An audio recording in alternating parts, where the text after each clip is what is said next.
पिछली कुछ क्लासेस से हम लोग सीरीज़ पैरेलल के क्वेश्चंस को सॉल्व कर रहे थे। और आज की क्लास में मैं क्विकली एक एग्ज़ाम्पल उन दोनों की करने के बाद फिर हम लोग स्विच करेंगे कि अगर सीरीज़ और पैरेलल सर्किट्स दोनों का मिक्सचर आ जाए तो उसको कैसे सॉल्व किया जा सकता है। तो ये जो पार्ट है जो आज हम लोग डिस्कस करेंगे, this is included in the final exam, जो मिड टर्म हमारा पेपर होना है। तो इसको आपने अच्छी तरह से समझ लेना है। डिस्कशन कर लेंगे आज हम लोग क्लास में, कोई कंफ्यूजन रह जाती है तो you are most welcome to ask.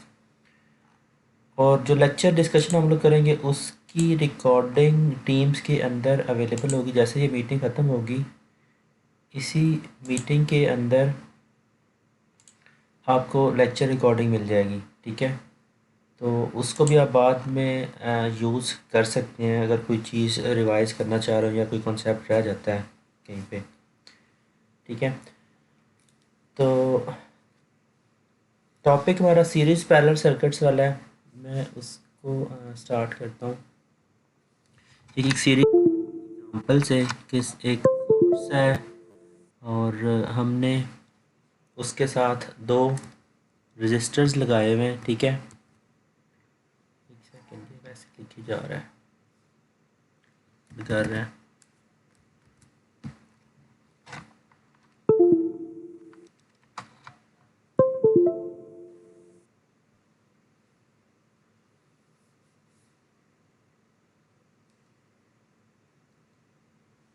Okay जी। तो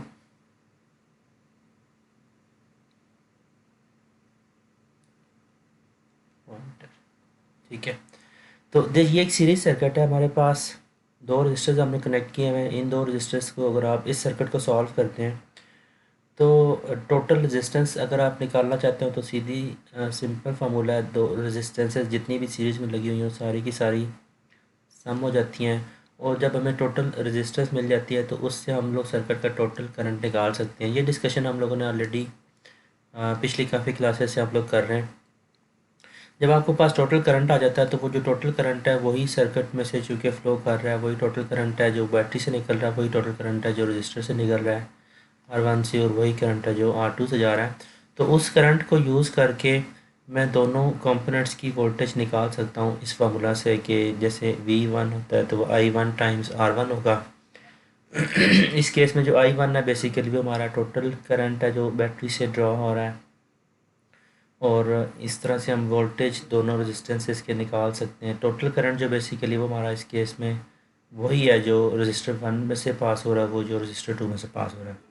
यही वाला जो जो यहाँ से आप लोग वोल्टेजेस निकालेंगे ओहम्स लॉ के थ्रू, इसी वाले को आप वेरीफाई भी कर सकते हैं वोल्टेज डिवाइडर वाले मेथड से भी इसको सॉल्व करके वेरीफाई कर सकते हैं।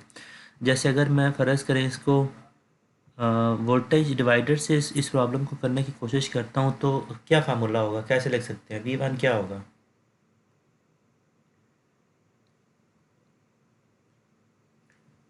याद नहीं है?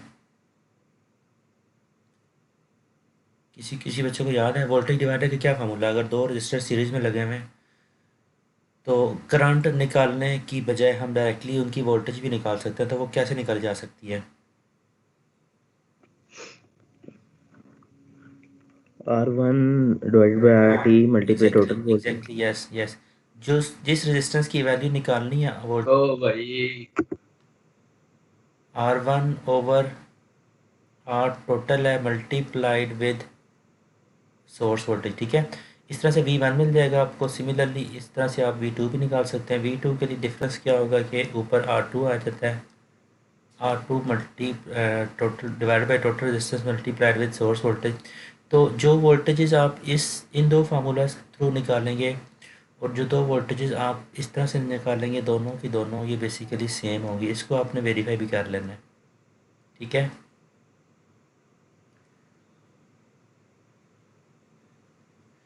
तो सीरीज़ में जितने भी रजिस्टर लगे हुए हैं, तीन अगर रजिस्टर लगे होंगे तो उस केस में टोटल रेजिस्टेंस उनकी R1 plus R2 plus R3 हो जाएगी।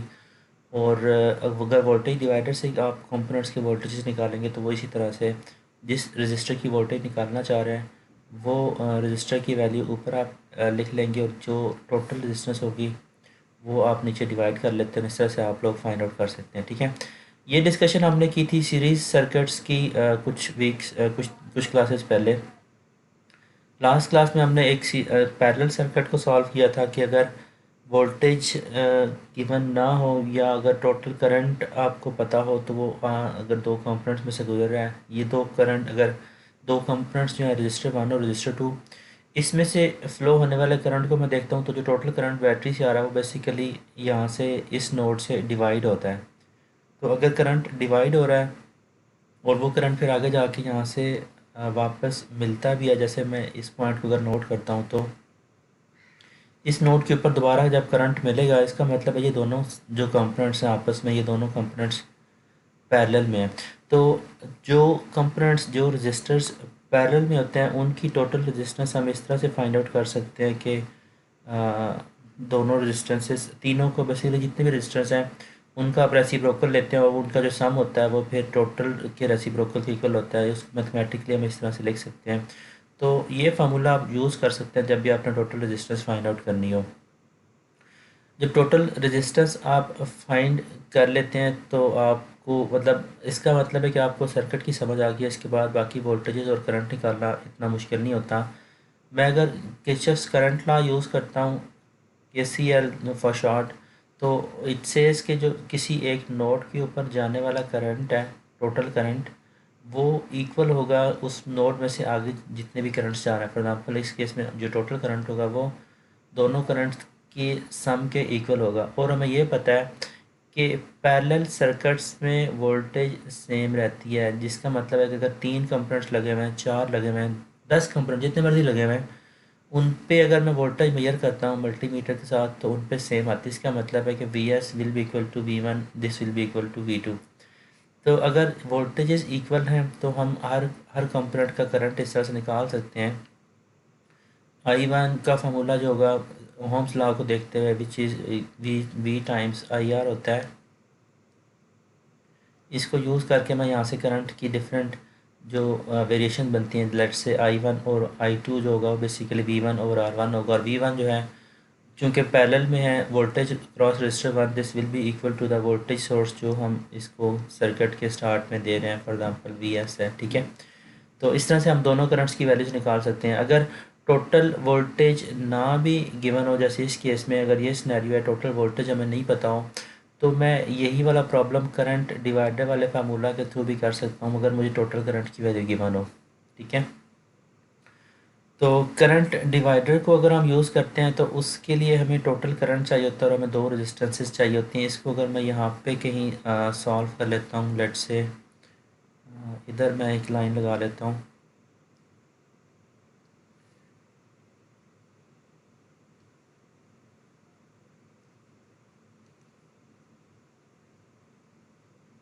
यूजिंग करंट डिवाइडर, तो जिस कंपोनेंट का मैं करंट निकालना चाह रहा हूँ, फॉर एग्जांपल I1 है, तो इसका जो फार्मूला है वो आप टोटल रेजिस्टेंस डिवाइड करते हैं R1 के साथ, मल्टीप्लाई करते हैं टोटल जो करंट उस ब्रांच को मिल रहा होता है। फॉर एग्जांपल ये सिनेरियो बनेगा। अब अगर आपके पास टोटल करंट गिवन है, वोल्टेज सोर्स नहीं गिवन, दो रेजिस्टेंसेस लगे हुए हैं, तो दो रेजिस्टेंसेस का डायरेक्टली भी आप इस तरह से निकाल सकते हैं। उनमें से जो फ्लो होने वाला करंट होगा वो इन फार्मूलाज को यूज़ करके आप फाइंड आउट कर सकते हैं, मल्टीप्लाई विद आई टोटल। अच्छा, इनको अगर मैं थोड़ा सा एक्सप्लेन करता हूँ इन दो फार्मूलाज को, तो जैसे I1 है, फॉर एग्जांपल I1 के जो डिनोमिनेटर है उसमें R1 आ रहा है, सिमिलरली I2 के डिनोमिनेटर में R2 आ रहा है। तो इसको अब यहाँ से भी रिलेट कर सकते हैं कि अगर R1 की वैल्यू बड़ी होगी, R1 की वैल्यू अगर ज़्यादा होगी तो करंट अल्टीमेटली कम होगा। इसका मतलब है कि जो रेजिस्टेंस बड़ा होगा उसमें से फ्लो होने वाला करंट ऑटोमेटिकली कम होता जाएगा। कन्वर्स इज ऑल्सो ट्रू कि अगर रेजिस्टेंस की वैल्यू आप छोटी करते हैं, फॉर एग्जांपल अगर R1 की वैल्यू छोटी करूँगा तो I1 mathematically speaking variable I1 की वैल्यू ज़्यादा हो जाएगी अगर R1 कम होगा, क्योंकि I1 और R1 जो आपस में वो रेसिप्रोकल है, ठीक है। शुरू से दोबारा। मैं इसको अगेन इसकी डेरिवेशन भी हमने लास्ट वैसे क्लास में एक दफ़ा की थी। मैं इसको यहाँ पे ना करके दिखा भी देता हूँ, ताकि अगर कभी भूल जाते हैं तो आप उसको दोबारा से भी कर लें। जैसे लेट से मैं इसको यहाँ पे ना ड्राइव करवा देता हूँ, ताकि आपको अगर भूल जाते हैं फ्यूचर में कोई फार्मूला, तो आप उसको यहाँ से खुद से ना निकाल भी लें। लेट से अगर ये R1 है, ये R2 है, इन दोनों में इस पैरेलल ब्रांच में फ़्लो होने वाला करंट टोटल करंट है, यहाँ से जो बेसिकली दो पाथ में डिवाइड होगा। अब हमें ये नहीं पता कि वोल्टेज कितनी है। अगर हमें वोल्टेज सोर्स का नहीं पता, अननोन है, तो फिर भी मैं ना इन दोनों में से फ़्लो होने वाला करंट निकाल सकता हूँ, अगर मेरे पास आई टी की वैल्यू हो। करेंगे आप किस तरह से? जैसे अगर मैं बेसिक फार्मूलाज को ध्यान में रखता हूँ, तो मुझे ये पता है कि बेसिक जो करंट होता है आई टोटल, उसको हम लिख सकते हैं, सॉरी आई टोटल नहीं, चलिए ऐसे ही कर लेते हैं, V S over R total होता है। या अगर मैं I1 लिखता हूँ, फॉर एग्ज़ाम्पल I1 अगर मैं लिखूँ, I1 होता है बेसिकली V1 ओवर R1। और अगर मैं बेसिक जो पैरेलल सर्किट की एनालॉजी है उसको ज़हन में रखूँ, इस केस में V1 जो है बेसिकली हमारा VS होगा, VS ओवर R1। और यहाँ से मैं अगर VS की वैल्यू फाइंड आउट करता हूँ पहले फार्मूला से, यहाँ से अगर मैं VS लेके आता हूँ, VS हमें क्या मिलेगा, I total times R total. तो इसको मैं सब्सटीट्यूट करता हूँ करंट वाले फार्मूला में, I one will be equal to V S over R1। V S की वैल्यू हम यहाँ पे फाइंड आउट कर सकते हैं, V S over R1 this will be equal to R total over R1 multiplied with I T. ठीक है, we S की जगह पे आई टी आ जाएगा। ठीक है, तो इस तरह से हम लोग फाइंड आउट कर सकते हैं। अगर हमारे पास वोल्टेज की वैल्यू ना भी हो, जो सोर्स में अप्लाई की जा रही है, if we have the amount of current जो एक पैरेलल ब्रांच के अंदर फ्लो कर रहा है, तो उसको यूज़ करके मैं उन दोनों कंपोनेंट्स में से फ्लो होने वाला करंट निकाल सकता हूँ। तो I2 क्या होगा, वी एस ओवर R2। और वी एस की वैल्यू हमने जो ये वाली यूज़ की हुई है, इसको मैं नीचे पुट करता हूँ दोनों दूसरी दफ़ा भी। तो ये basically RT over R2 multiplied with IT आ जाएगा। ठीक है, मतलब इसकी ना ज़रूरत क्यों पड़ेगी, मैं इसलिए करवा रहा हूँ ये फार्मूलाज के, इनको आपको ना बार बार यूज़ करना पड़ेगा जब कॉम्प्लेक्स सर्किट आएगा, जिसमें सीरीज़ में भी कंपोनेंट लगे हुए होंगे, पैरेलल में भी लगे हुए होंगे, तो आपको इन फार्मूलाज को यूज़ करने की ज़रूरत पड़ेगी। इस केस में मैं अज्यूम ये कर रहा हूँ कि जो RT है वो बेसिकली, ये चूँकि दो ही कंपोनेंट्स हैं इस केस में, तो इसका जो RT होगा वो सिंपल एज दैट कि वो आप ऐसे भी निकाल सकते हैं, R1 R2 divided by R1 plus R2। इसको यूज़ कर लें, या फिर आप जो बेसिक तरह से आप इसको निकालते रहें, RT को अगर मैं ऐसे निकालता हूँ 1 ओवर करके, तो दोनों तरह से आंसर सेम आएगा। आपको जो फार्मूला यूज़ करना में इजी लगता है वो आप यूज़ कर सकते हैं। ठीक है, एक किसी स्टूडेंट का शायद मैसेज आया हुआ, let me check that.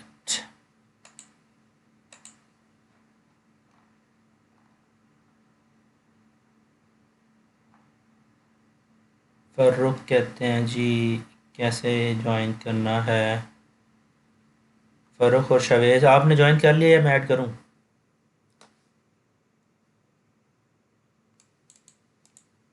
Late me try it, अगर बच्चे ने नहीं ज्वाइन किया तो।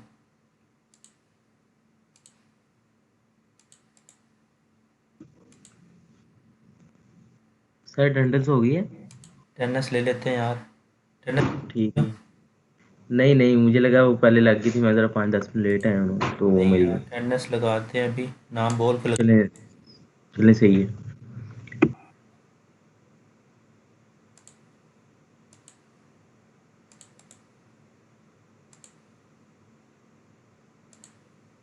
तो दो बच्चे कह रहे थे वो उनको ज्वाइन नहीं मिल रहा था, मैंने उनको ऐड किया है। Someone requested. सर मैं तो आ गया हूँ। ठीक है, आपका क्या नाम है? फरोख शावेज सजाद। शावेज, चलें ठीक है। वो तुम्हारे दोस्त ने भी कोई कमेंट किया हुआ था, उसको भी तरीका बता दो अगर उससे नहीं हो रहा तो। शवेज और फरोज। एन उमैर कह रहा है एहसन को ऐड कर दें, मैं उसको भी कर देता हूँ।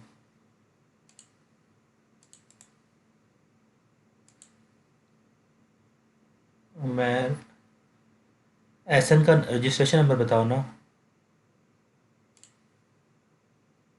उमैर, या उसको उसका रजिस्ट्रेशन नंबर ना पेस्ट कर दो चैट्स में, तो मैं वहाँ से फिर देख के कॉपी कर लेता हूँ इसको यहाँ। सर एक मिनट उससे पूछ के बताता हूँ। सर ये एसएन का रजिस्ट्रेशन नंबर है, मेरा एक पीछे है उसमें। अपना बताओ। 0972 है मेरा। मतलब L1F20 BSCS 0 क्या 0971 ऐसे। लिखा नहीं जा रहा, आई डोंट नो, नेटवर्क का मसला है।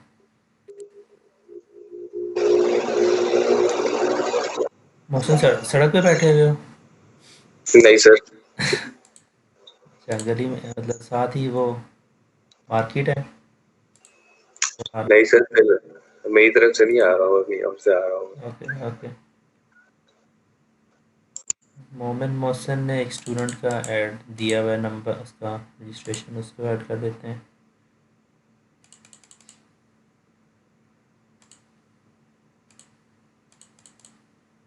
टीम्स की ना नेटवर्क जवाब दे गया। चलें थोड़ी देर बाद में ऐड करते हैं बच्चे।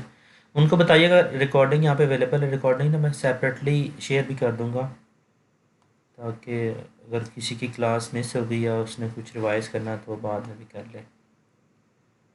अच्छा, तो हम डिस्कशन कर रहे थे करंट डिवाइडर की, के करंट जो है वो पैरेलल में कैसे डिवाइड होता है और उसको फार्मूला वाइज आप कैसे निकाल सकते हैं। तो इस डिस्कशन को आप ज़हन में रख सकते हैं कि जब भी दो रजिस्टर्स अगर इस तरह से आ जाते हैं पैरेलल में लगे हुए, तो आप डायरेक्टली करंट डिवाइडर लगा के उनका करंट फाइंड कर सकते हैं without finding the source voltage. हमें सोर्स वोल्टेज की ज़रूरत नहीं होगी। अगर आपके पास टोटल करंट है और आगे लगे हुए रजिस्टर्स की वैल्यूज़ हैं तो डायरेक्टली आप फाइंड आउट कर सकते हैं। अच्छा, वापस प्रीवियस डिस्कशन पे आते हैं।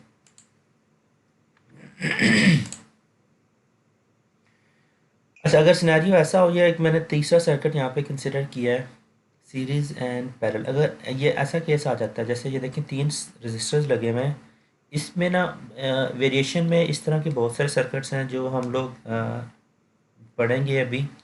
This is one of the very basics. अब तीन कंपोनेंट्स मैंने लगा दिए हैं। अच्छा, इन तीन कंपोनेंट्स का अगर मैं रिलेशन फाइंड आउट करता हूँ, तो रजिस्टर 2 और रजिस्टर्स जो 3 हैं, इनमें करंट डिवाइड होता है, वो वाला करंट डिवाइड होता है जो बेसिकली रजिस्टर 1 से आ रहा है, राइट।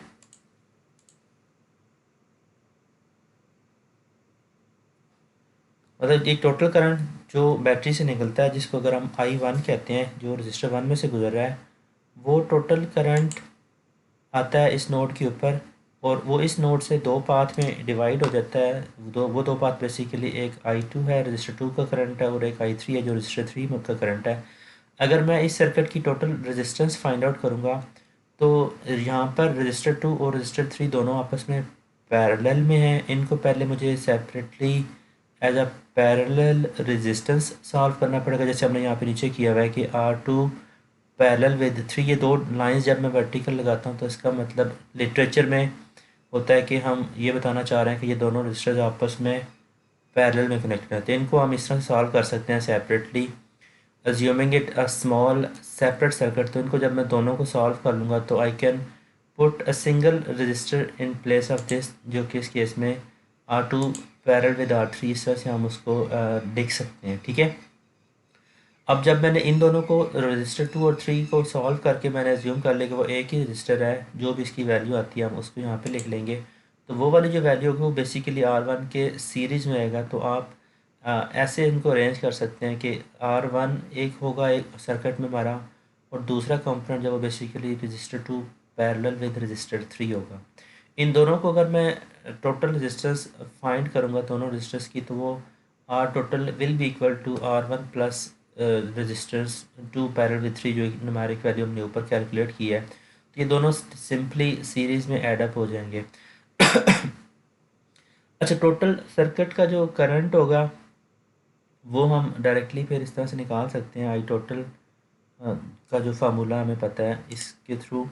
इसके बाद अब अगर मुझे सर्किट में से डिफरेंट कंपोनेंट्स की रेजिस्टेंसेस और वोल्टेजेस को फाइंड आउट करना है, तो आप उसको स्टार्ट करना शुरू करते हैं लेट्स से पहले कंपोनेंट से कि R1 की वोल्टेज आप निकाल लें कि वो कितनी होगी। तो जो V1 अगर हम निकालते हैं तो वो basically I1 multiplied with R1 होगी। I1 इस केस में वही है जो हमारा टोटल करंट है जो बैटरी से निकल रहा है, तो वो इस केस में आई टोटल टाइम्स R1 होगा। अच्छा, और उसके बाद अगर मुझे I2 निकालना है, वोल्टेज 2 निकालना है, वोल्टेज 2 अब बेसिकली वो वोल्टेज है जो रजिस्टर 2 पे ड्रॉप हो रहा है, तो उसको अगर मैं फाइंड आउट करना चाहता हूँ तो मुझे I2 मल्टीप्लाई विद R2 करना पड़ेगा। मेरे पास I2 नहीं है। I2 वो करंट है जो बेसिकली इस रजिस्टर 2 में से गुजर रहा है। इस रजिस्टर 2 में से गुजरने वाले करंट को निकालने के लिए मुझे अब मेरे पास दो ऑप्शन हैं, या तो मैं वोल्टेज डिवाइडर वाले फार्मूला से आके इसको सॉल्व कर लूँ या फिर मैं करंट डिवाइडर वाले फार्मूला को यूज़ कर लूँ। तो अभी चूँकि हमने रिसेंटली करंट डिवाइडर वाला फार्मूला यूज़ करना सीखा है तो मैं उसी को यूज़ कर लेता हूँ। अगर मुझे I2 करंट निकालना है तो मुझे क्या प्रोसीजर करना पड़ेगा, यहाँ से एक्सप्लेन करके बता सकते हैं? इस पे मैं करंट डिवाइडर लगाना चाह रहा हूँ।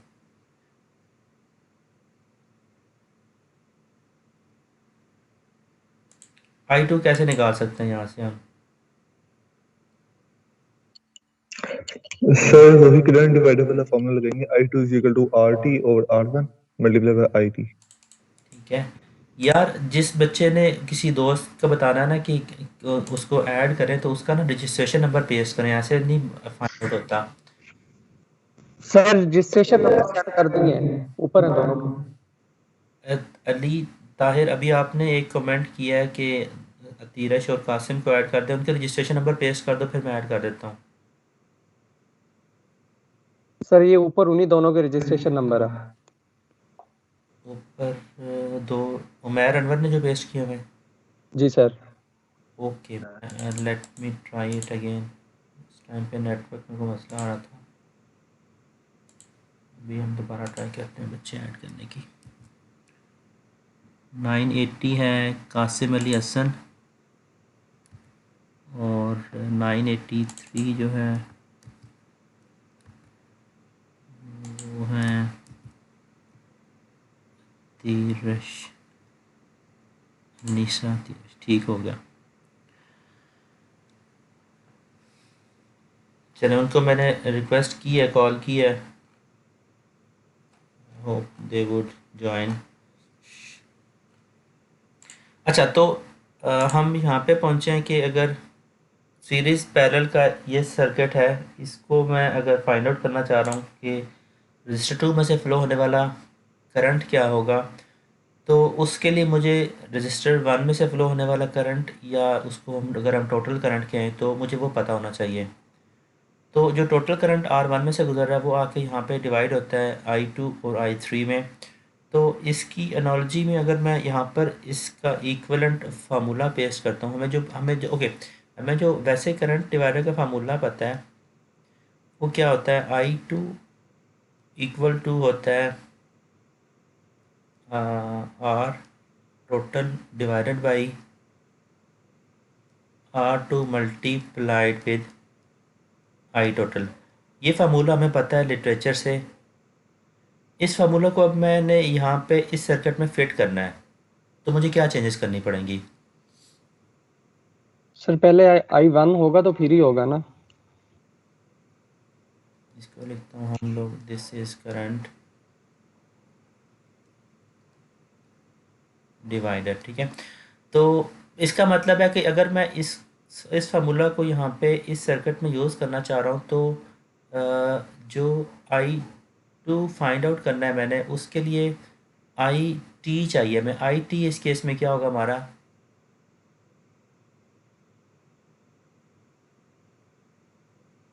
I1 प्लस I2 और I3 IT होगा। नहीं नहीं सर IT, आई सिर्फ I1 होगा जो हाँ VS एग्जैक्टली होगा। जो IT होगा वो तो वो हम्म। है ना जो बैटरी से निकल रहा है ना, हम्म। और वही सर वाला लेकिन वही वाला R1 में से आपने गुजर हमें रहा कहा है। कि तो आपने हमें कहा कि पहले सर्किट्स में करंट हमेशा चेंज होता है, वोल्टेज सेम रहता है। लेकिन देखो पैरेलल में आता है ना, यहाँ पे चेंज होता है ना। इसको अगर मैं कहता हूँ this is our point A, तो ए पॉइंट पे आके चेंज होगा ना। उससे पीछे R1 तो बैटरी के सीरीज में ही लगा हुआ है, बैटरी से जो करंट निकल रहा है वही सारे का सारा R1 में से गुजरेगा ना। समझ रहे हो ना? देखिए दिस इज इम्पोर्टेंट, इसको क्लियर कर लें। बैटरी से जो करंट निकल रहा है वो ही करंट तो R1 में से गुजर रहा है ना, आगे जाके डिवाइड होगा ना पॉइंट ए के ऊपर। Okay sir. Yes sir. क्या पैरेलल सर्किट्स में करंट डिवाइड होता है, आई एग्री विद दिस। वो करंट डिवाइड होगा रजिस्टर 2 और रजिस्टर 3 के साथ। लेकिन उससे पहले जो बैटरी से करंट निकलने वाला है वो सारे का सारा R1 में से गुजरेगा। जब वो R1 में से गुजर जाएगा, आगे जाके जो पॉइंट ए होगा वहाँ से वो इन दो कंपोनेंट्स में डिवाइड हो जाएगा, जो बेसिकली R2 और R3 हैं। अब ये होगा कैसे, इस प्रॉब्लम को मैं यहाँ पे नीचे एक्सप्लेन करता हूँ।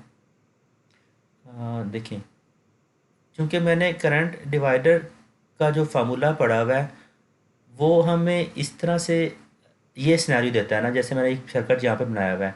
हमारे पास टोटल करंट अवेलेबल है, टोटल करंट हमारे पास सर वो करंट डिवाइडर को सीरीज सर्किट में भी यूज कर सकते हैं? नहीं नहीं नहीं नहीं, सीरीज सर्किट में तो करंट सेम रहता है। वही ना सर, वो उसमें तो यूज नहीं कर सकते ना, तो सिर्फ उसमें पैरेलल के लिए वो यूज यस होगा ना, पहले यस सीरीज वाला यस निकालेंगे। एग्जैक्टली। सीरीज में ना वोल्टेज डिवाइडर यूज़ कर सकते हैं अगर हमने वोल्टेज निकालना हो। पैरेलल में हम करंट डिवाइडर यूज़ कर लेते हैं अगर हमने करंट निकालना हो। ठीक है। तो ऊपर वाले सर्किट से ना मैं उसको सिंपल करके ना यहाँ पे लेता हूँ। जैसे ये एक सिनेरियो बना हुआ है, आपको नज़र नज़र आ रहा होगा। ये सिनेरियो है, रजिस्टर 2 लगा हुआ था रजिस्टर 3 के पैरेलल में। इन दोनों का करंट अगर मैं देखता हूँ तो एक I2 है, एक I3 है। इन दोनों के जो ऊपर से करंट आ रहा है, अगर उसको मैं कहता हूँ कि वो ब्रांच ए है या नोड ए है, नोड ए पे आने वाला करंट वो है जो रजिस्टर 1 से आ रहा है, जिसको हम I1 कहते हैं। या उसको इस ख़ास सर्किट में आई टोटल भी कह सकते हैं, क्योंकि आई टोटल वो हमारा वही करंट है जो रजिस्टर 1 में से गुजर रहा है। ठीक है। अच्छा, जब ये करंट यहाँ पर आता है तो वो इन दो पार्ट में डिवाइड होता है। अच्छा, अगर इसके अकॉर्डिंगली मैं फार्मूला मॉडिफाई करूँ करंट डिवाइडर वाला, तो वो हमारा क्या चेंज होगा, RT हमारा क्या होगा इस केस में।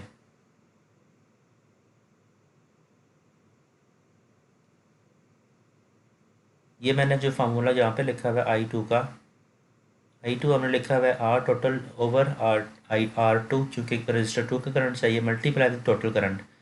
टोटल करंट तो है वो है जो इस केस में बेसिकली हमारे पास I1 है। R टोटल क्या होगा? रेसिप्रोकल ऑफ R2 और reciprocal of R3 exactly plus करना दोनों। इस केस में जो R टोटल होगा हमारे पास इस सर्किट में, वो मतलब इसको आप R टोटल 1 कह दें या इसको आप R टोटल ना कहें बेशक, इस केस में ये एक्चुअली हमारा वो रेजिस्टेंस होगी जो रजिस्टर 2 पैरेलल विद रेजिस्टेंस 3 है। ठीक है, ये सिनेरियो है।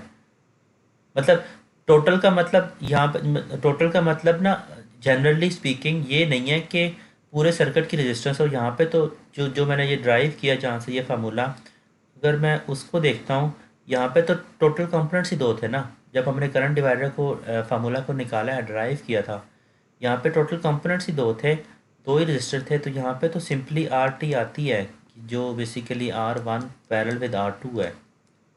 तो इसके अकॉर्डिंगली अगर मैं इसी प्रॉब्लम को यहाँ पे मैप करता हूँ, तो इसकी जो इन दो कंपोनेंट्स की जो टोटल रेजिस्टेंस होगी, जिसको अगर हम R2 और R3 को देखें, तो वो रजिस्टर 2 और रजिस्टर 3 की पैरेलल रेजिस्टेंस होगी। तो एक्चुअली यहाँ पर जो ये RT यूज़ हुआ है, ये RT इन जनरल बड़े सर्किट का नहीं है। जैसे इसकी इसमें अगर मैं इसकी RT देखता हूँ तो उसमें तो ये तीनों चीज़ें आ रही हैं ना, रजिस्टर 1 भी आ रहा है, रजिस्टर 2 भी आ रहा है, रजिस्टर 3 भी आ रहा है। जब मैं करंट डिवाइडर लगा रहा हूँ तो मैं देखूँगा कि करंट डिवाइडर में कितने रजिस्टर लगे हुए हैं। करंट डिवाइडर में अगर दो रजिस्टर हैं जहाँ पे करंट डिवाइड हो रहा है, डिवाइड होने वाले रेजिस्टेंसेस की टोटल रेजिस्टेंस यहाँ पे यूज़ हो रही है। तो अगर मैं इसको यहाँ पे मॉडिफाई कर दूँ तो यहाँ पे ये होगा, ये let me do it here. Formula को मैं यहीं पे इस सर्किट के लिए मैं चेंज कर रहा हूँ। ये R2 3 कह देते हैं उसको, और ये वाली भी हम इसको कह देते हैं R2 और 3, ठीक है। मतलब यहाँ पे जो टोटल रेजिस्टेंस है बेसिकली वो रेजिस्टेंस है जो इन दोनों रेजिस्टेंसेस की आपस में जो पैरेलल में हमें वैल्यू मिलेगी, ठीक है।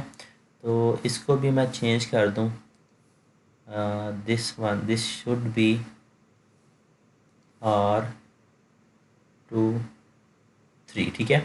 और इन दोनों को पैरेलल में हमें सॉल्व करना आता है, उस पर बार बार हमें वो टाइम लगाने की ज़रूरत नहीं है, ठीक है। तो इस तरह से हम लोग फाइंड आउट कर सकते हैं, रजिस्टर 2 का भी करंट निकाल सकते हैं, रजिस्टर 3 का करंट भी निकाल सकते हैं। दोनों में डिफरेंस सिर्फ ये होगा कि एक में नीचे रेजिस्टेंस 2 आ जाएगी, दूसरे में रेजिस्टेंस नीचे 3 आ जाएगी। ऊपर जो टोटल रेजिस्टेंस थी उसकी जगह पे टोटल रेजिस्टेंस बेसिकली हमारे जो दो रजिस्टर जिस केस में पैरेलल ब्रांच में लगे हुए हैं R2 और R3 वो यूज़ हो जाएंगे। जब ये करंट्स हम निकाल लेंगे I2 और I3, तो उनको यूज़ करके मैं दोनों के वोल्टेजेस निकाल सकता हूँ। V2 जो होगा वो I2 टाइम्स R2 होगा। सिमिलरली V3 भी मैं इसी फार्मूला से निकाल सकता हूँ। अगर डायरेक्टली मैं ये कैलकुलेशन नहीं करना चाहता तो हमें ये पता है कि पैरेलल में वोल्टेजेस सेम होते हैं। इसको भी आप वेरीफाई कर सकते हैं कि यहाँ से जो आप निकालेंगे this will be equal to I3 times R3, ठीक है। तो ऐसे भी निकाल सकते हैं, या अगर आप ये फार्मूला यूज़ करते हैं कि पैरेलल में वोल्टेज सेम है तो वो भी चेक कर सकते हैं। इसको भी आपने मैथमेटिकली वैल्यूज पुट करके इसको वेरीफाई कर सकते हैं, ठीक है। अच्छा, अगर इस यहाँ तक क्लियर है बताएं, कोई कन्फ्यूजन हो तो हम इसको रिपीट कर सकते हैं। Look this is very important, इस तरह का। सर एक हाँ हाँ एक बताएं। बात है कि जी जी। आपने कहा है कि R2 और R3 क्योंकि पैरेलल में है तो उसे हम इकट्ठे लिख सकते हैं और आपने नेम दे दिया R2 और R3। हाँ बट हाँ। R1 का क्या होगा, वो सीरीज में है। आर अगर हम वन टोटली देखिए, जब ओके 10 पे ओके, आखिर मैंने वो किया यहाँ पे, देखें ये मैंने किया हुआ है, ये किया हुआ है total resistance R1 plus R2 3 होगी ये। मतलब अगर मैं टोटल सर्किट की रेजिस्टेंस निकालता हूँ ना, हमने स्टार्ट यहीं से किया था, स्टार्ट हमने यहीं से ही किया था। हमने कहा था कि अगर 3 रजिस्टर लगे हुए हैं तो इनको अगर मैं देखता हूँ तो 2 इज़ पैरेलल विद 3, जो इन दोनों को मिला के मेरे पास एक रजिस्टर बनेगा R2 3, वो R1 के सीरीज़ में है। ये नीचे मैंने इसका इक्विवेलेंट सर्किट बनाया है, आप ये देखें, like here this is what I am talking about. ये R1 सीरीज में आ जाएगा R2 3 के, ठीक है। R2 3 इटसेल्फ आपस में पैरेलल में है। जब उसकी एक पैरेलल की वैल्यू मिल जाएगी तो वो R1 के साथ सीरीज में आएगी। इसको टोटल रेजिस्टेंस को यूज़ करके मैंने सर्किट का टोटल करंट निकाला था।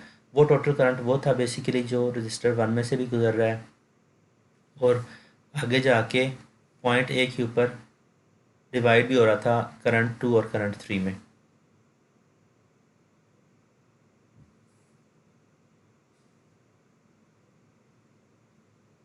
अच्छा, किसी बच्चे को कोई कन्फ्यूजन हो कहीं पे बताएं, लाजमी बताएं।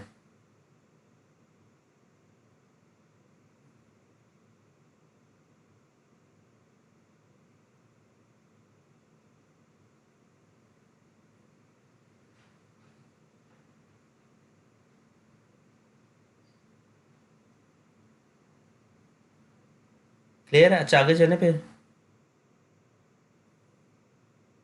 जी सर, सही है, आगे चलें।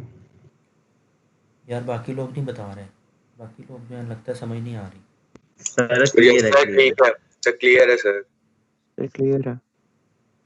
चले मैं सही है। आप इसको ऐसे ही अपलोड करेंगे या मतलब वो जो जैसे आम स्लाइड्स होती हैं? नहीं, ये देखें, ये ना लेक्चर नोट्स जो हम लिख रहे हैं ना यहाँ पे, इसको मैं एज अ डॉक्यूमेंट तो अपलोड कर दूंगा PDF के तौर पे ना।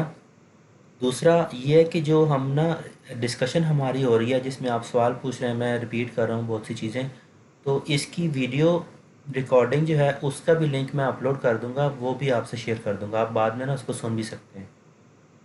इवन इफ़ अगर आपने क्लास लेट ज्वाइन की है, शुरू वाले कुछ टॉपिक्स आपके डिस्कशन के रह भी गए हैं, तो वो भी आप उसको, वो थॉरली कंप्लीट अपलोडेड होगा तो उसको एक दफ़ा ना सुन लेना आपने बाद में भी। और फिर कुछ कन्फ्यूजन हो तो आप you are most welcome to ask me any time, ठीक है। ठीक है sir, thank you so video भी मच। मिल जाएगी आपको लेक्चर डिस्कशन की, और लेक्चर नोट्स ये वाले जो हम देख रहे हैं ये भी मिल जाएंगे। लेकिन आई रिकमेंड कि आप साथ साथ लेक्चर नोट्स लें, उससे आपको ये होगा कि बहुत सी चीज़ें ना क्लियर हो जाएंगी। चलें हम करते ही हैं कि एक एग्जांपल इसी प्रॉब्लम की ना और सॉल्व करते हैं विद स्लाइटली मोर रेजिस्टेंसेस। तो अगर आपने लेट ज्वाइन किया है प्रीवियस डिस्कशन में तो आप इसको समझ लें, तो फिर भी आपको प्रॉब्लम की अच्छी तरह से समझ आ जाएगी। फिर इसके बाद आप सीरीज़ पैरेलल की सर्किट्स आराम से कर लिया करेंगे। अच्छा, अगर मैं इस सर्किट को एनालाइज करता हूँ जो हमने यहाँ पे ड्रॉ किया हुआ है, तो 5 रेजिस्टेंसेस लगे हुए हैं। इसके अगर मैं करंट्स और वोल्टेज को थोड़ा सा आइडिया निकालना चाह रहा हूँ, तो देखें वोल्टेज सोर्स से जो करंट निकल रहा है उसको अगर हम आई टी कहते हैं, वो आई टी इस R1 में से पास होता है, ठीक है। I1 इस केस में वो होगा बेसिकली जो हमारा आई टी होगा। इस पॉइंट पे जब हम पहुँचते हैं, if I name it as point A, ठीक है, तो वो ए पॉइंट पे आने के बाद करंट बेसिकली डिवाइड होता है दो ब्रांचेस में। एक करंट का पोर्शन I3 कह देते हैं हम उसको, जो आगे चला जाता है R3 में से, और एक करंट का पोर्शन I2 में से गुजर जाता है, I2 है जो बेसिकली R2 में से गुजर जाता है, ठीक है। मतलब एक दफ़ा तो करंट डिवाइड हो गया पॉइंट ए के ऊपर, ठीक है। अब जो I3 रजिस्टर 3 में से करंट गुजरा है वो इधर आगे आता है। यहाँ पर अगर मैं कहता हूँ इस नोड को, let say if this is our node X, let say, तो नोड एक्स पे आके फिर फर्दर करंट अगेन डिवाइड हो रहा है दो ब्रांचेस में। एक को मैं R4 कहता हूँ, एक को मैं R5 कह रहा हूँ। तो इन दोनों में से फ्लो होने वाला करंट है, if we name this, if this will be I5 and this will be I4, तो इधर जाके फिर वो करंट डिवाइड हो रहा है। यहाँ पर अब इसको सॉल्व करने के लिए ना आपको दो दफ़ा करंट डिवाइडर लगाना पड़ सकता है, एक पॉइंट ए के ऊपर और एक पॉइंट एक्स के ऊपर। अच्छा, पॉइंट एक्स के लिए टोटल करंट क्या होगा?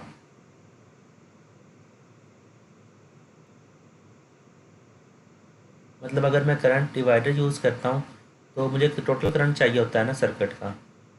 तो पॉइंट एक्स पे अगर मैं R4 और R5 का करंट निकालना चाह रहा हूँ तो उस केस में जो टोटल करंट होगा वो हमारे पास वो होगा जो इस ब्रांच के ऊपर आ रहा है, which in this case will be I3। Similarly अगर मैं सर I1 और I3 सेम नहीं होगा क्योंकि R1 और R3 तो सीरीज में है।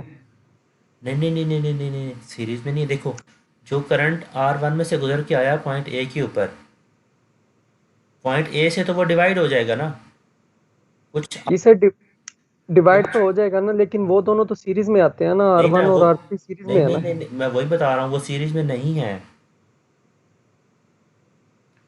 सीरीज में होने की सबसे बड़ी निशानी ये है कि इस दोनों कंपोनेंट्स में से करंट सेम गुजर रहा होगा। अब R1 और R3 का करंट सेम तो नहीं होगा, अब क्या लगता है सेम होगा? नहीं सर, मैं यही पूछ रहा हूँ ना, वो जो हाँ, पॉइंट है वो ब्रेक कर रहा है करंट को। उस पॉइंट पे ना करंट डिवाइड हो रहा है, उसको दो पाथ मिल जाते हैं। कुछ करंट R2 में से गुजर जाता है, कुछ R3 में से गुजर जाता है। वो जब डिवाइड हो जाता है तो फिर वो पिछले कंपोनेंट्स के साथ ना वो सीरीज़ वाला कनेक्शन आप नहीं बता सकते कि वो सीरीज़ में है। समझ रहे? तो सर ये क्या पैरेलल में हो जाएगा? फिर पैरेलल में तो नहीं होगा। इसका मतलब है कि ये आपस में पैरेलल में होंगे। इसको ना मैं सॉल्व करता हूँ, आप थोड़ा सा ना साथ दें मेरा। मैं इसको एक्सप्लेन करता हूँ डिटेल के साथ ना कि कैसे इसको सॉल्व कर सकते हैं आप, ठीक है। सीरीज़ में बात ठीक है सर। नहीं है, ठीक है, सीरीज़ में ये नहीं है। नहीं। अच्छा, इसको सॉल्व करने का एक तरीका ये है कि आप स्टार्ट करें सर्किट में ना आखिरी किसी पॉइंट से, मतलब राइट मोस्ट से। बैटरी इधर लगी हुई है, लेफ्ट साइड पे बैटरी लगी, आप इसको राइट मोस्ट से सॉल्व करना शुरू करें। आखिर से अगर मैं सॉल्व करता हूँ तो मेरे पास ना दो ऑप्शन आती हैं, दो रजिस्टर लगे हुए हैं R4 और R5। अच्छा, ये दोनों क्लियरली विजिबल है कि ये दोनों आपस में पैरेलल में सर्किट डायग्राम देखने से ही पता चल जाता है। इन दोनों को अब मैं अगर सॉल्व करता हूँ तो R4 पैरेलल विद R5, पहले तो ये इन दोनों को मैं सॉल्व कर लूँगा, ठीक है। इन दोनों को जब मैं सॉल्व कर लेता हूँ इन दोनों की जगह पे कोई एक रेजिस्टेंस आ जाएगी, उसको मैं सिंपली कह सकता हूँ कि R4 5 है। वो जो एक रेजिस्टेंस अपीयर होगी इन दोनों की जगह पे, उसको मैं अगर R3 के हिसाब से देखूंगा तो वो बेसिकली मुझे नज़र आएगी सीरीज़ में, ठीक है। इसको बल्कि मैं काम ये करता हूँ, इसको ना इसके इक्विवेलेंट सर्किट्स को मैं ड्रॉ करता हूँ साथ साथ, तो उससे फिर आपको फर्दर क्लियर हो जाएगा। Let me take some space here करने, या बल्कि यहाँ पे करते हैं, नीचे थोड़ी सी स्पेस यहाँ से निकालते हैं, सर्किट्स इक्विवेलेंट सर्किट्स बना लेते हैं बहुत सारे, उससे ना फिर हमें ज़्यादा अच्छी तरह से समझ आ जाएगा, ठीक है। देखें, ये जो सर्किट बना हुआ है इसको मैं यहाँ पे ना दोबारा से ड्रॉ करने लगा हूँ। हमारे पास एक पी एस है। अच्छा, ये वाला ना हर दफ़ा करने की आपको ज़रूरत नहीं होगी, लेकिन अगर आप भूल जाते हैं, कभी समझ ना आ रही हो, तो फिर आप ये वाला मेथड ना यूज़ कर सकते हैं, क्योंकि इसमें ना टाइम बहुत लगेगा। मैं ये कर रहा हूँ, आप देखें थोड़ा सा ना सर्किट को मैं सिंपल मैंने किया। R1 था, R2 था, R3 था, और इन दोनों को मैंने सॉल्व करके R4 5 कर दिया। ठीक है, R4 5 को अगर मैं आपस में सॉल्व करूँगा तो R4 5 की क्या वैल्यू होगी?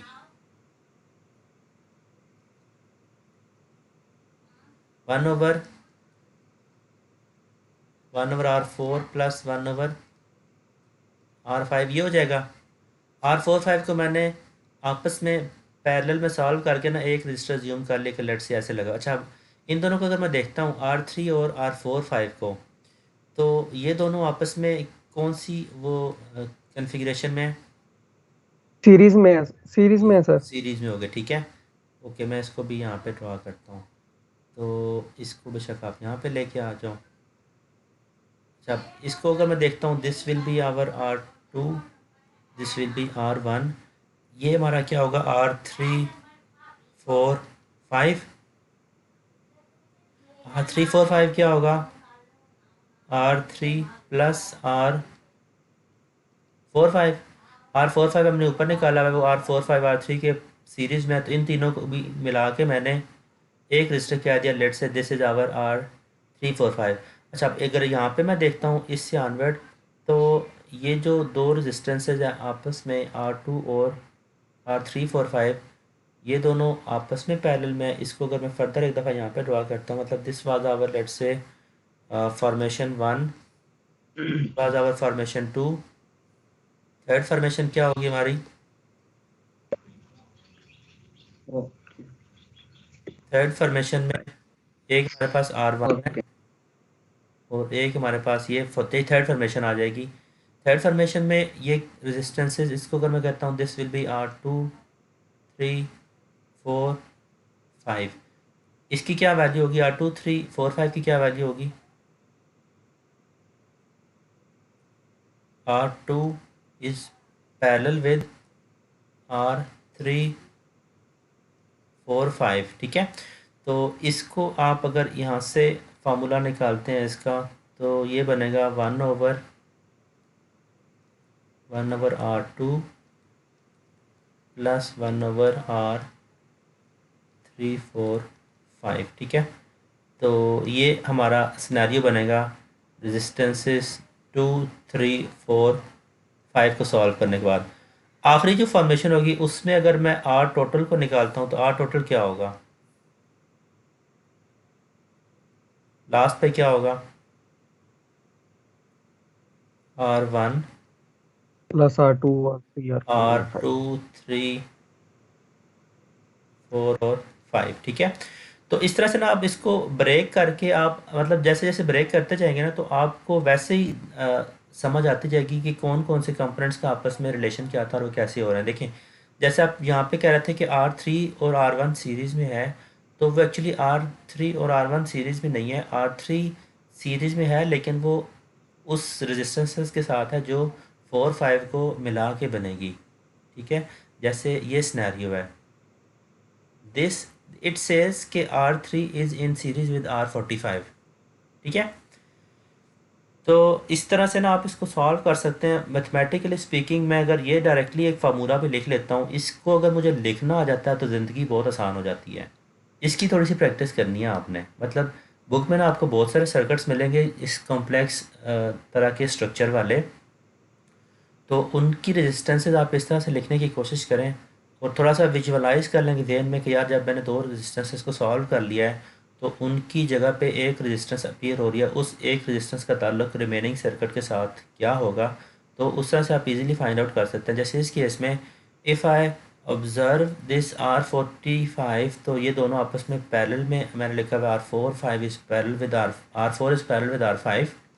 इसकी जगह पे जब एक रेजिस्टेंस आ जाती है तो वो R3 के सीरीज़ में आ जाती है। तो मैं सीरीज़ में जब लिखता हूँ तो मैं प्लस R3 कर लूँगा, इसकी करली ब्रैकेट लगा ली, अब ये 3 और 4 5 जब आ जाते हैं तो इसको अगर मैं एक रजिस्टर अज्यूम करता हूँ, if I take it as a one resistor, और 3 4 5 को जब मैं सॉल्व कर लूँगा तो वो रेजिस्टेंस 2 के पैरेलल में आ रही है, तो उसको मैं यहाँ पे जो टोटल मैं रेजिस्टेंस निकाल के करली ब्रैकेट्स के बाहर लिखूँगा तो वो टोटल जो नंबर अंदर होगा वो रेजिस्टेंस 2 के पैरेलल में आ जाएगा। और आखिर पे जब ये सारी ब्रांच ए से लेकर यहाँ तक लेट से ए से लेकर लास्ट वाला नीचे वाला पॉइंट आप इसको कह देते हैं कि for example if this point is B, A से बी तक जब आप इसको सॉल्व कर लेंगे रेजिस्टेंसेस को, this resistance will be in series with the register R1। तो इस तरह से आप टोटल रेजिस्टेंस निकाल सकते हैं। अगर आपको ये बीच में कहीं कंफ्यूज हो जाते हैं तो this is one of the ways to do it. इसको आप स्टेप बाय स्टेप एक एक करके ऐसे सॉल्व कर सकते हैं। तो आप यहाँ से भी अगर निकालेंगे फार्मूला तो एग्जैक्टली सेम पॉइंट पे पहुँचेंगे। ठीक है सर अगर आप एक एग्जांपल करवाएं जिसमें वैल्यूज भी हों, रेजिस्टेंस, करंट या वोल्टेज, तो वैल्यूज़ वाली पहले ना हम बुक पे सेपरेट करें। एग्जांपल्स मैं आपको करवा देता हूँ। मैं एक इस इन फार्मूलाज को थोड़ा सा दफ़ा समझ लेते हैं। बुक पे एग्जांपल्स ना असल में हुई हुई हैं, तो वो मैं दोबारा करवाऊँगा तो उससे फ़ायदा नहीं हो रहा। मैं इसलिए करवा रहा हूँ जेनेरिकली, ताकि आपको ना समझ आ जाए। समझ आ जाएगी तो फिर तो जस्ट वैल्यूज पुट करनी है। बुक की एग्जांपल ना हम थोड़ी देर में कुछ सॉल्व कर लेते हैं, उससे फिर फर्दर क्लियर भी हो जाएगा। ठीक है, तो चले इससे ऑनवर्ड अब होगा क्या, मेरे पास जब टोटल रेजिस्टेंस आ जाएगी तो वहाँ से मैं टोटल करंट निकाल लेता हूँ। वो जो टोटल करंट होगा, देखें, अच्छा मुझे ना एक दफ़ा एक्सप्लेन कर दें यहीं से ही। सॉल्व हम ना इसको कर लेंगे, बाद में भी बुक से भी कर लेते हैं।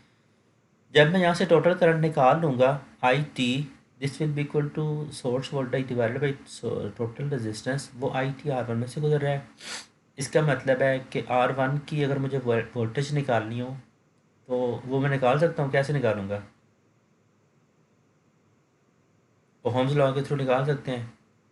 इस रेजिस्टेंस की अगर वैल्यू हमारे पास हो, इसका करंट हो, तो डायरेक्टली मैं दोनों को मल्टीप्लाई करके निकाल सकता हूँ। वो जो करंट इसमें से गुजरेगा जब पॉइंट ए पे आएगा तो फिर वो डिवाइड होगा इन दो ब्रांचेस में, जो R2 वाली है और R3 वाली है। ठीक है, अच्छा इसको मैं यहाँ पे इसको हम न्यूमेरिकली कर सकते हैं। अगर आप कहते हैं तो हम इसको न्यूमेरिकली कर लेते हैं। Let's try this. इसको मैं यहाँ से ना कॉपी कर लेता हूँ इमेज को, और हम उधर चलते हैं न्यू पेज के ऊपर, वहाँ पे जाके इसको सॉल्व करते हैं विद वैल्यूज़। ठीक है,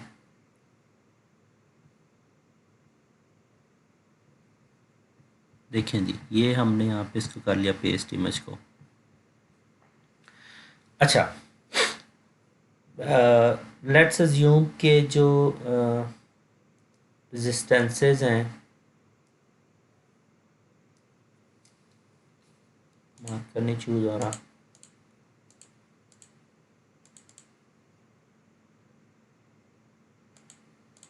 लिखा नहीं जा रहा, क्या हुआ है?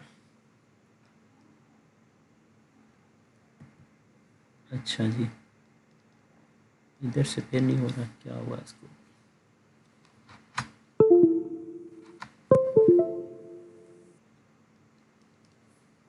वन नोट गड़बड़ कर रहा है।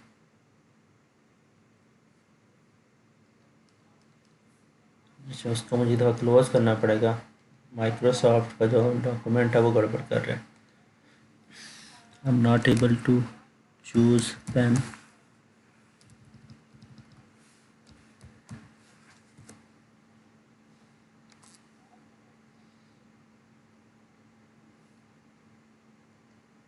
अच्छा, स्क्रीन गायब हो गई होगी। यस सर, गायब है। मैं इसको दोबारा शेयर करता हूँ।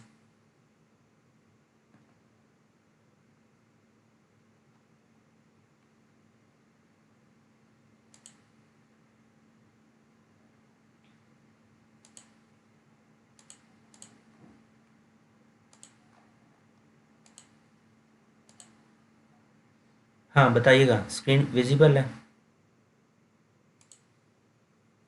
सर नहीं विजिबल। अभी अभी आ जाती है।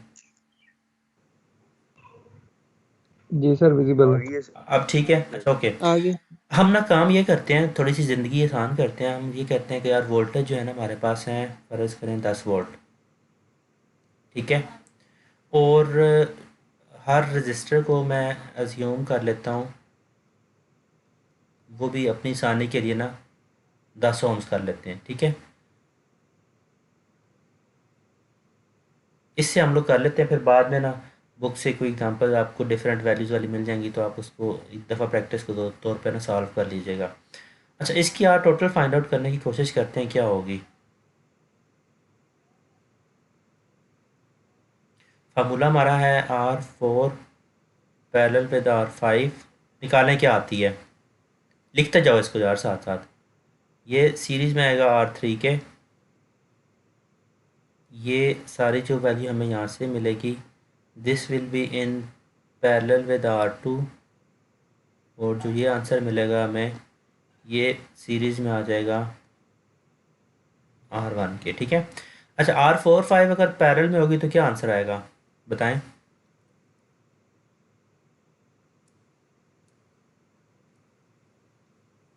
दो रेजिस्टेंसेस 10 ओम्स की हैं, क्या आएगा आंसर उसका। सर 5 आएगा शायद। 5 आएगा, ठीक है। यस सर, ये हो गया। अच्छा, दो रेजिस्टेंसेस पैरेलल में हमने सॉल्व कर ली, यहाँ पे इसका मतलब हमें मिल गया 5 5 प्लस R3 जो है वो हमारे पास 10 है। यहाँ पे इसको ब्रैकेट लगा लेते हैं, इसको पैरेलल में मैं सॉल्व कर लूँगा R2 के, और फिर बाद में हम इसको जमा करेंगे R1 में, तो स्टेप बाय स्टेप कर लेते हैं, ठीक है। अच्छा, अब ये किसके इक्वल आएगा, इन दोनों को जब मैंने सॉल्व किया तो ये 15 आ जाता है। 15 पैरेलल में आ जाएगा R2 के, R2 क्या है हमारे पास 10 है, और इसका जो आंसर आएगा वो फिर आखिर पे हम जमा करेंगे R1 में। अच्छा, 10 और 15 अगर दोनों पैरेलल में सॉल्व करें तो क्या आंसर आता है।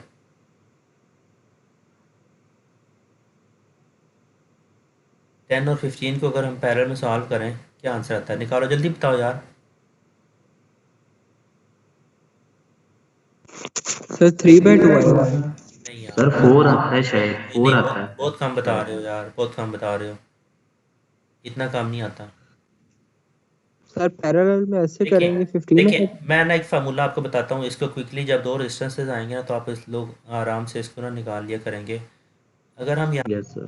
RT लिखते हैं तो ये बनता है 1/R1 प्लस 1/R2, अज्यूमिंग के दो रजिस्टर अगर सीधे सीधे पैरेलल में लगे हुए हैं, या इसको RXY कर लो बेशक, ये अच्छा आइडिया है, RXY कहता हूँ मैं, ठीक है। तो इसकी वैल्यू क्या होगी, नीचे LCM अगर लेते हैं हम तो RXY आएगा, ऊपर क्या जाएगा RX plus RY, this will be equal to 5 1/RXY। तो यहाँ से RXY की वैल्यू क्या होगी, मल्टीप्लाई करोगे दोनों वैल्यूज़ को, RX RY, और नीचे दोनों को आप क्या कर दोगे जमा, ठीक है। अब बताओ क्या आंसर आता है इसका, 15 मल्टीप्लाई 10 150, 50 डिवाइडेड बाई यस 25 क्या होगा, सर। 6 6। 6 आता है ना, यस। ठीक है। सर मेरे पिछले मेथड से मैंने जो किए ना उससे हाँ 6.25 आ रहा है। 6 ही आएगा, एग्जैक्टली 6 आता है। सर ये तरीका रिपीट कर दें एक ये बार, वाला मैंने जो किया ना यार, ये है। फार्मूला नहीं यार होता, ये कौन सी सेटिंग है? ये फार्मूला नहीं होता, यस सर, यस सर। ये इसको ही बस ओके मैथमेटिकली अब बेसिक मैथ है। तो जब आप यहाँ पे ओके ओके। वैल्यूज़ को, ये 15 मल्टीप्लाई 10 डिवाइडेड बाई 15 जमा 5, 15 जमा यस सर। 10, ठीक है। तो 150/25 है, which will be 6 in this case. इसका मतलब है कि ये 6 आएगा यहाँ पे, 6 आखिर पे, फिर जब आप R1 को ऐड करोगे तो वो 10 आता है, टोटल रेजिस्टेंस हमारे पास 16 ओम आ जाएगी, ठीक है। अच्छा, टोटल रेजिस्टेंस हमने निकाल ली 16 ओम्स, बैटरी हमने ज्यूम की 10 वोल्ट्स की है, टोटल करंट निकाल लेंगे हम कितना आता है 10 VS/RT, वो बेसिकली हो गया हमारे पास 10 वोल्ट डिवाइडेड बाई 16, 10/16 क्या आता है से करेंगे 0.625 यार कैलकुलेटर निकाल कर रखो ना, बताता जाओ। 0.625 ये आ गया टोटल करंट ना एम्पियर्स में। इसको मैं मिली एम्पियर्स में ले जाऊँ तो कितना बनेगा? 625 मिली एम्पियर। Yes sir. ऐसे लिख लेते हैं अपनी आसानी के लिए, ठीक है। टोटल करंट जो है वो 625 मिली एम्पियर आ गया। अच्छा, ये जो टोटल करंट है यही टोटल करंट है जो रजिस्टर 1 में से गुजर रहा है, ठीक है। तो इसका मतलब है अगर मैं यहाँ पर पिक्चर दोबारा मैं यहाँ पे पेस्ट कर लेता हूँ, ठीक है। टोटल करंट जो हमने निकाला है, इस करंट को यूज़ करके अगर मैं वोल्टेज 1 निकालूंगा, क्या मिलेगा मुझे? Voltage 1 will be equal to I1 times R1, और I1 इस केस में हमारे पास हमें पता है कि I टोटल है, वो कितना होगा? 625 मिली। तो 625 मल्टीप्लाई विद 10, ठीक है। तो ये कितने बनेगा?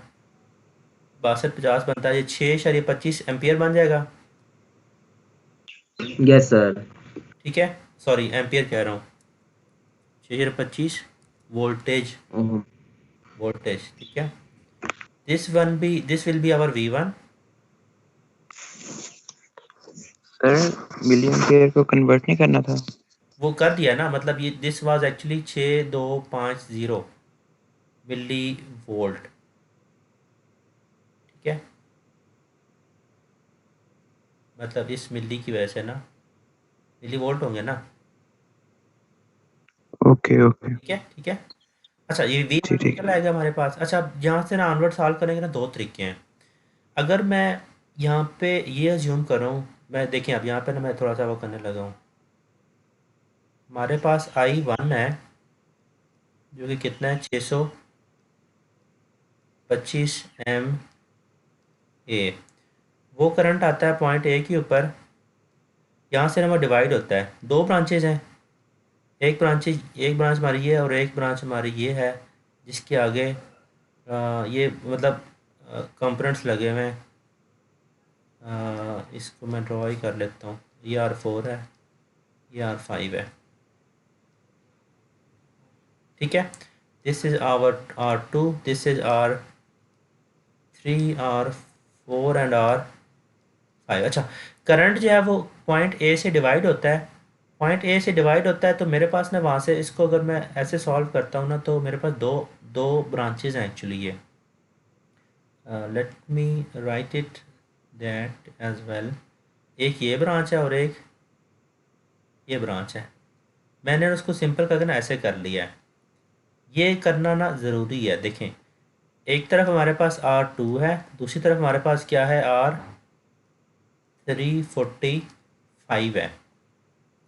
और इस पॉइंट के ऊपर आने वाला करंट कितना है? 625 मिली एम्पियर। अच्छा, अब यहाँ से करंट डिवाइड हो रहा है इन दो कंपोनेंट्स में, दो रेजिस्टेंसेस में। तो अगर मैं इधर करंट डिवाइडर लगाता हूँ तो मुझे ये दो रेजिस्टेंसेस देखनी पड़ेंगी। एक तो R2 है जो कि 10 ओम है, एक R345 है, वो कितनी है? हमने ऊपर से कहीं लिखी हुई है ना, R345 कितनी आई थी? ये 345 6 आई थी। नहीं, वो 6 तो जब R2 15 आएगा। थी, 15 थी, ये थी R345। 15 आई थी। दिस इज R345, ठीक है। तो इसको मैं यहाँ पे पुट करूँगा, दिस विल बी 15 ओम। अब करंट ना इन दो रेजिस्टेंसेस में डिवाइड होगा, समझ रहे हैं बात को। अगर मैं फ़र्ज़ करें I2 निकालता हूँ ना यहाँ से करंट डिवाइडर लगा के, एक सेकेंड,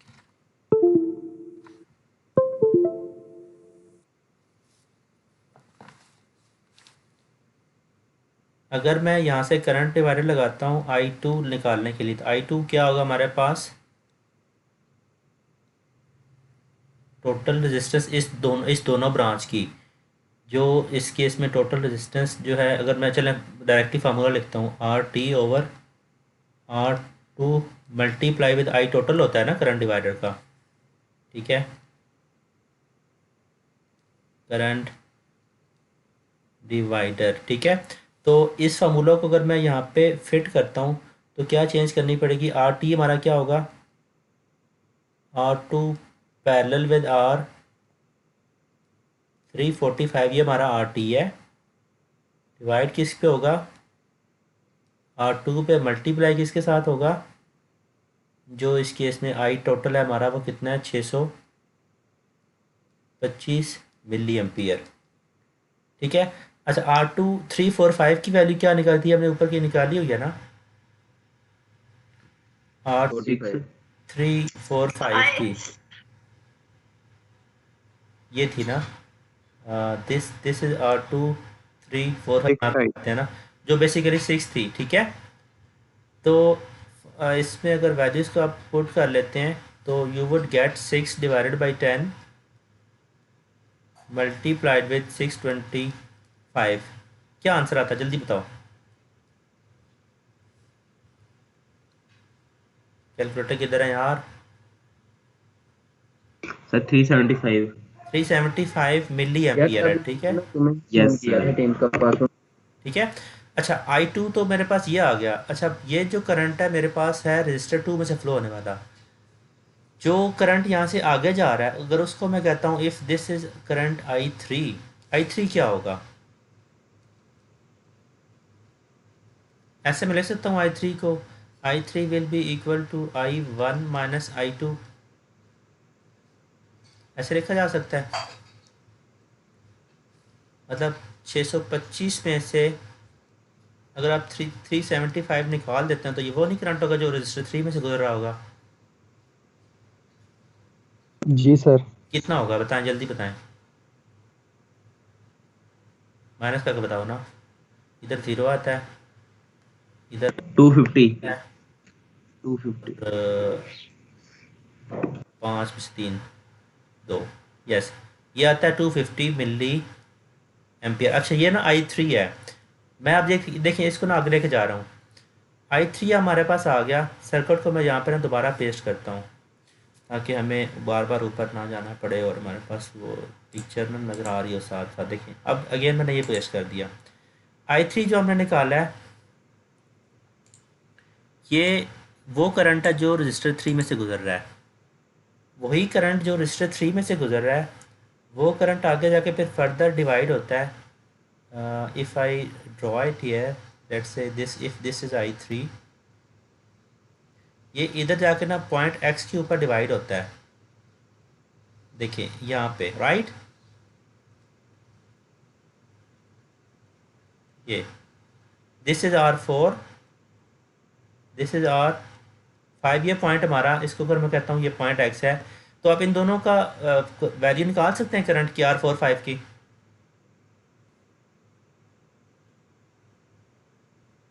आई थ्री तो हमने निकाल लिया ना, हमारे पास ये वैल्यू पड़ी है 250 है, आर फोर फाइव की हम निकाल सकते हैं, दोनों की रजिस्टेंस तुम्हें पता है ना।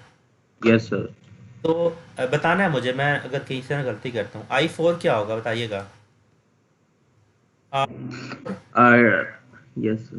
Parallel with R five divided by R four, yes sir. Multiply क्या होगा, I3। I three exactly. ठीक है, this is our again yes current divider formula. ठीक है, ये इसको निकाल लोगे, सिमिलरली आप आई फाइव भी ऐसे निकाल सकते हैं, आई फाइव क्या होगा, R four multi parallel with R five divided by again R five, this will be multiplied with आई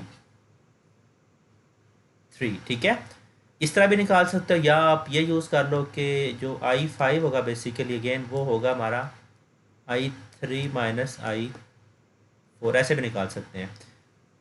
अच्छा तो ये हम ना करंट डिवाइडर के साथ हमने इनकी भी करंट्स जब निकाल लिए हैं, हमें वैल्यूज़ ऑलरेडी पता है, तो इनके अब हर रजिस्टर का ना वोल्टेज भी हम निकाल सकते हैं।